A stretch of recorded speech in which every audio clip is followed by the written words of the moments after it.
না ফেরার দেশে পাড়ি জমিয়েছেন খ্যাতিমান অভিনেতা বৈদ্যনাথ সাহা। মঙ্গলবার বিকেলে চিকিৎসাধীন অবস্থায় যশোর ২৫০ শয্যা বিশিষ্ট জেনারেল হাসপাতালে তিনি শেষ নিঃশ্বাস ত্যাগ করেন।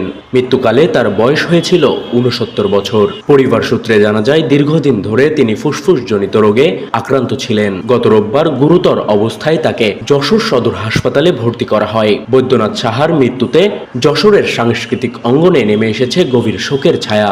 এত বেশি জনপ্রিয় এবং অভিনয়ের সর্বসেক্টরেই তার অবাধ বিচরণ ছিল।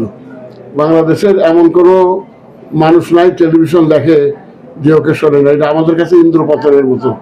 ওর পরিচয়ের সাথে আমরা নিজেরাও পরিচিত হতাম। লোকরা বলতাম, এই দেখো যশোরের আমার প্রতিবেশী, আমার বাড়ির পাশের ছেলে। সেটা আমরা হারালাম। সকলেই জানেন যে বৈদ্যনাথ সাহা আসলে নাট্য জগতে নক্ষত্র ছিলেন এবং তার প্রয়াণে নক্ষত্র বিদায় ঘটেছে আমি মনে করি।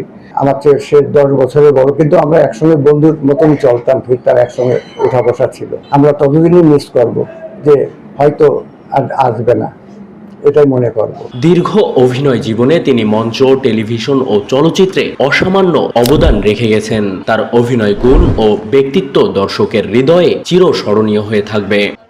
সাকিন হোসেন, সুবর্ণভূমি, যশোর।